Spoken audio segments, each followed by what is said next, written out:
आपल्या अंतरे सोडशी मनवा रावळे मंदिरे नांदतो देव हा आपल्या अंतरे सोडशी मनवा रावळे मंदिरे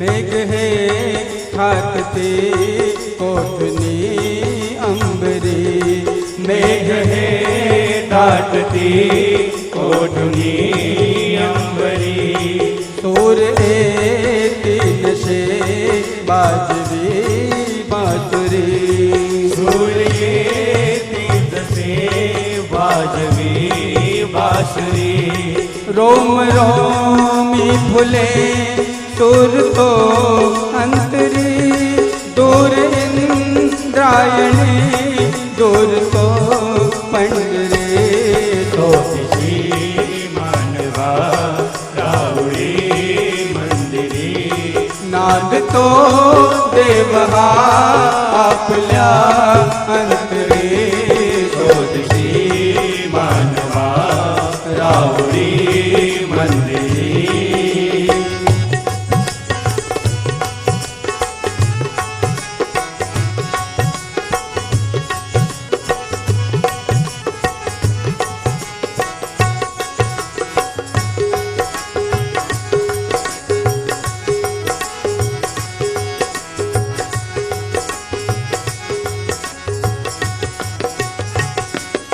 गंध का हाथ तो पाकड़े चावरे गंध का हास तो पाकड़ी चावली बाहते निर्झरे प्रेम संजीवनी वाहने निर्झरी प्रेम संजीवनी भोवताले तुला लाभले कामनी कौन ते जाणनी रूप है ईश्वरी सोडशी मानवा रावळे मंदिरे नाद तो देव हा आपल्या अंतरे सोडशी मानवा रावळे मंदिरे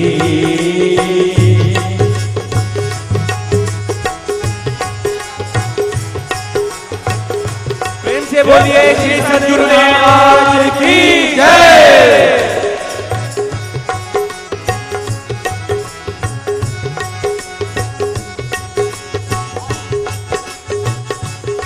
भेंट तो देव का पूजनी अर्चनी भेंट तो देव का पूजनी अर्चनी पुण्य का लाभ के दान धर्म तुनी पुण्य का लाभ दे दान धर्म तुनी सोदरे दिव्यता आपल्या जीवनी अंधका खेळ हा खेळची कुठवरी सोडशी मानवा रावळे मंदिरे नाद तो देव हा आपल्या अंतरे सोडशी मानवा रावळे मंदिरे नाद तो देव हा आपल्या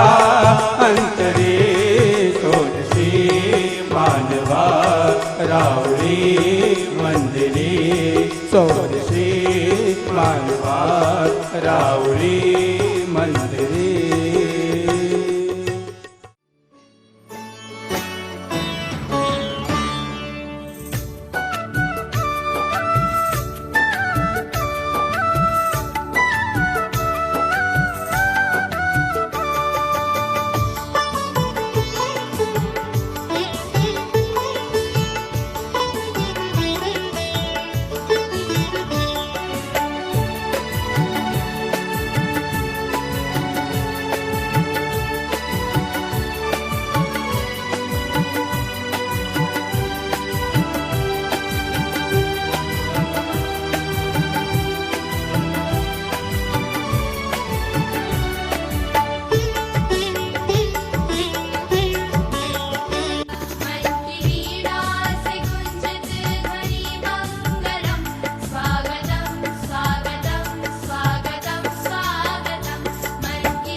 गुरुर्ब्रह्मा गुरुर्विष्णु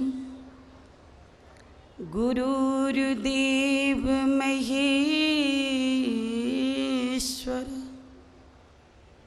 गुरुर्साक्षात् परम ब्रह्म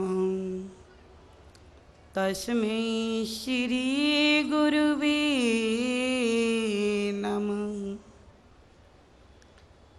मंचस्थ समाज,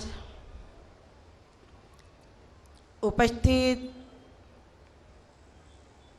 भगवत अनुरागी प्रेमी सज्जनों, भक्तिमती प्यारी माताओं बहनों, आज हम सभी लोग कुंभ के महापर्व को मनाने के लिए नासिक महानगरी के अंदर पधारे हुए हैं। ये पावन त्योहार में कुंभ के पर्व पर उस अमृत को पाने के लिए और अपने जीवन का कल्याण करने के लिए यहाँ पर हम आए हुए हैं। सज्जनों,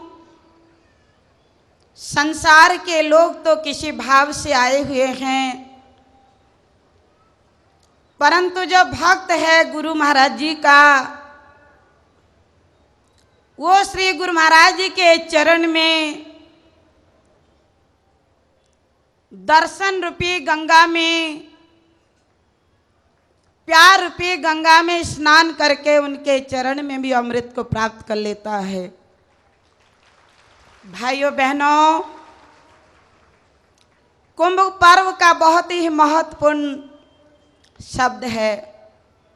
इसका जो मुख्य उद्देश्य है अमृत को प्राप्त करना।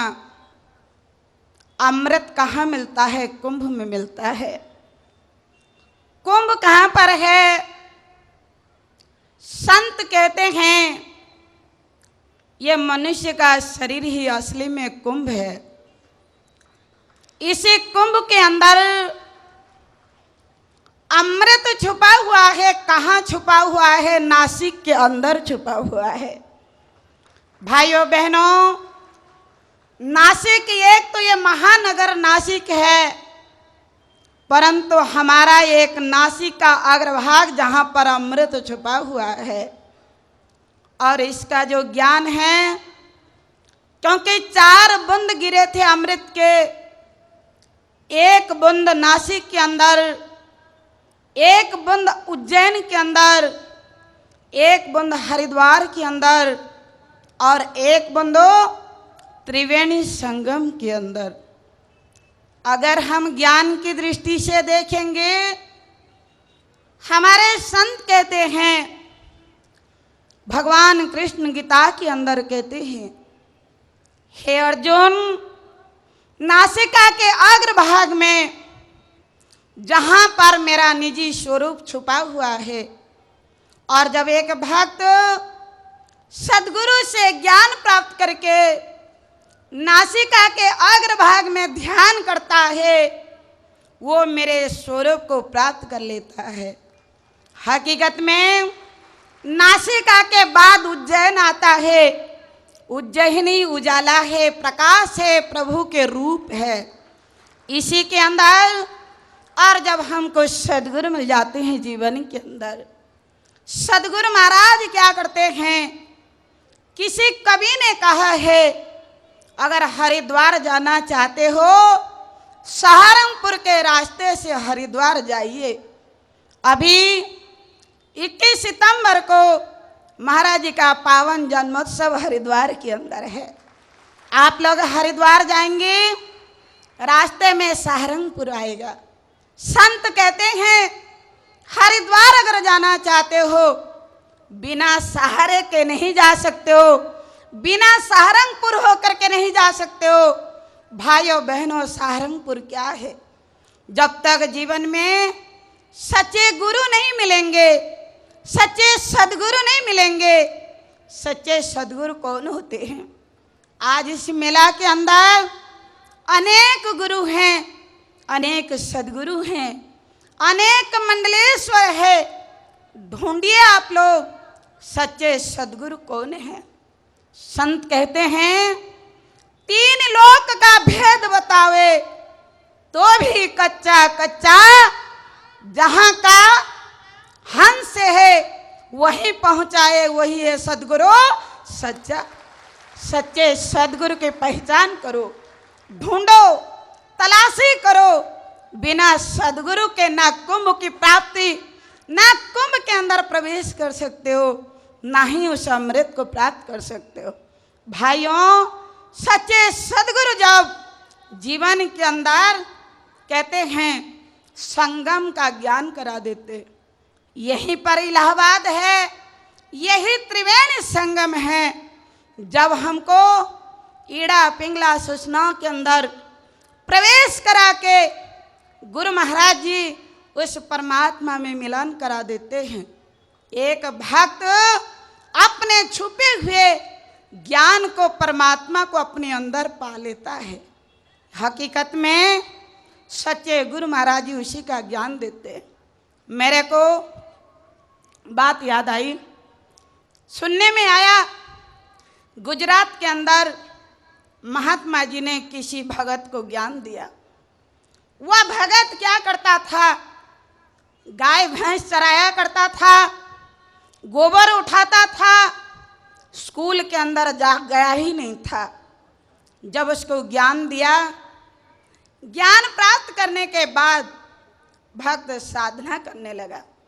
हृदय के अंदर ज्योति प्रकट होने लगी, हृदय के अंदर नाम रूपी अमृत प्रकट होने लगा।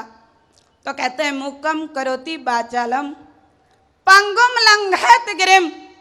गुरु महाराज की जो कृपा होती है तो कहते हैं एक पंगु भी पहाड़ पे चढ़ जाता है, अनपढ़ बोलने लगता है, भैंसा भी वेद मंत्र बोलने लग जाता है। जब सदगुरु की कृपा हो जाती है तो वो जब साधना करने लगा, भजन करने लगा, तो सत्संग सुनाने लगा लोगों को। बड़े बड़े मंडलेश्वरों के पास गया और तरह तरह के तर्क करके आ जाता था। ये एक दिन महात्मा जी पूछने लगे, कहने लगे तू पढ़ा लिखा है नहीं, तेरे को ज्ञान है नहीं, न केवल संसार का ज्ञान नहीं है, और तू जाकर के बड़े बड़े विद्वानों से टक्कर लेता है, कैसे लेता है? वो कहता है महात्मा जी मैं लोगों के पास जाता हूँ, बड़े बड़े मंडलेश्वरों के पास जाता हूँ और एक प्रश्न करता हूँ। क्या प्रश्न करता हूँ? जिस परमात्मा की चर्चा करते हो, क्या उस परमात्मा को तुमने कभी देखा है? इतना पूछते ही मुंह बंद हो जाता है, जवाब नहीं मिलता। फिर कहने लगे फिर क्या करता है? तब कहने लगा कि देखो तुम्हारे पास तो चौपड़े का ज्ञान है, किताबों का ज्ञान है, मेरे गुरु महाराज जी ने तो खोपड़े का ज्ञान दे रखा है। ये खोपड़े का ज्ञान है, हमारे पास नाम है, हमारे पास कहते हैं रियलाइजेशन है। तेरा मेरा मनवा कैसे एक हुई रे, तू कहता है कागज लिखी, मैं कहता हूँ आंखों देखी, तेरा मेरा मनवा कैसे एक हुई रे। तो कहते हैं गुरु महाराज जी की ये कृपा है, दया है कि आज हमको सच्चे गुरु महाराज जी की प्राप्ति हुई है। संसार के अंदर लोग उस अमृत को बाहर ढूंढते हैं, लेकिन ज्ञानी जो होता है, भक्त जो होता है, उस अमृत को अपने अंदर प्राप्त कर लेता है। और इसीलिए हम क्या करते हैं, 7 दिन, एक सप्ताह को 7 दिन करके जानते हैं। सबसे पहले क्या आता है? एतवार आता है। एतवार, सोमवार, मंगलवार, बुधवार, गुरुवार, शुक्रवार, शनिवार आता है। 7 दिन होता है भाइयों बहनों। एतवार हमको क्या कहता है? हे सज्जनों, अगर तुम जीवन में कुछ प्राप्त करना चाहते हो, ध्यान मूलम गुरु मूर्ति, पूजा मूलम गुरु पादुका, मंत्र मूलम गुरु वाक्यम, मोक्ष मूलम गुरु कृपा। गुरु महाराज के चरण में ही मोक्ष है, गुरु महाराज के चरण में ही मुक्ति है। एक भक्त गुरु महाराज के ध्यान करता है, आज्ञा रूपी किले में रहता है, और क्या करता है, जब गुरु महाराज की आत्मा को प्रसन्न कर लेता है तो गुरु महाराज उस भक्त को मुक्त कर देते हैं, मोक्ष की प्राप्ति करा देते हैं। तो कहते हैं एतवार, एतवार का मतलब है विश्वास करो। गुरु महाराज के चरण में जब विश्वास हो जाता है, कैसे, चंपा तुझ में 3 गुण, रूप रंग और बास, अवगुण तुझ में कौन सा, भंवरा नावे पास। चंपा से पूछा गया कि सारे जगह पर भंवरा बैठता है लेकिन तेरे ऊपर नहीं बैठता। चंपा फूल कहता है कि हे महात्मा जी, मुझ में 3 गुण, रूप रंग और बास, जगह जगह के मीत को कौन बिठावे पास। जो जगह जगह भटकता है, जगह जगह फिरता है, जिसको किसी के ऊपर विश्वास नहीं है, वो भक्त को, उस जीव को मैं कभी अपने पास नहीं बिठाता। भाइयों बहनों, जब एक भक्त एक निष्ठ होकर के गुरु महाराज के चरण में विश्वास करता है, चाहे तुम जैसे भी रखो, जिस हाल में भी रखो, हम उसी हाल में हैं, चाहे हमें बुझा दो, चाहे हम बिगाड़ दो। इसीलिए कहा, बनाए जा बिगाड़े जा, बिगाड़े जा बनाए जा, हम तेरे चिराग हैं, जलाए जा बुझाए जा, हम तेरे चिराग हैं, जलाए जा बुझाए जा। भक्त कहता है, मैं तो आपका चिराग हूँ, चाहे मुझे बुझा के अपने चरण में रखो, चाहे जला के रखो, मेरे को कोई फिकर नहीं है। चाहे झोपड़ी में रखो, चाहे कोठी में रखो, और अपने चरण में जन्म जन्म तक जगह दो, वैसे इतनी ही जगह चाहिए। उस भक्त को कुछ नहीं चाहिए, सोना नहीं चाहिए, चांदी नहीं चाहिए। भक्त और कोई चीज मांगता नहीं है। क्या मांगता है? दुनिया से क्या मांगूं, तुमसे ही मांगता हूं। कभी कभी मालिक से मांगने का मौका आ जाता है, कहते हैं दुनिया से क्या मांगूं, तुमसे ही मांगता हूं, और तुमसे भी क्या मांगूं, तुमको ही मांगता हूं। सारा झंझट खत्म हो जाएगा, इनको मांग लो, सारा रट्टा ही खत्म हो जाएगा, मांगने का रट्टा ही समाप्त हो जाएगा। तो कहते हैं जब हमारा विश्वास हो जाता है, गुरु महाराज के चरण में एतवार हो जाता है, और जब हम गुरु महाराज के विश्वास पात्र बन जाते हैं। विश्वास पात्र कौन बनता है? कहते हैं जो सर्वस्व सौंप देता है। मोहे कपट छल छिद्र न भावा, निर्मल मन जन सोई में पावा। जिसका मन निर्मल होता है, जो पवित्र भाव से किसी भी प्रकार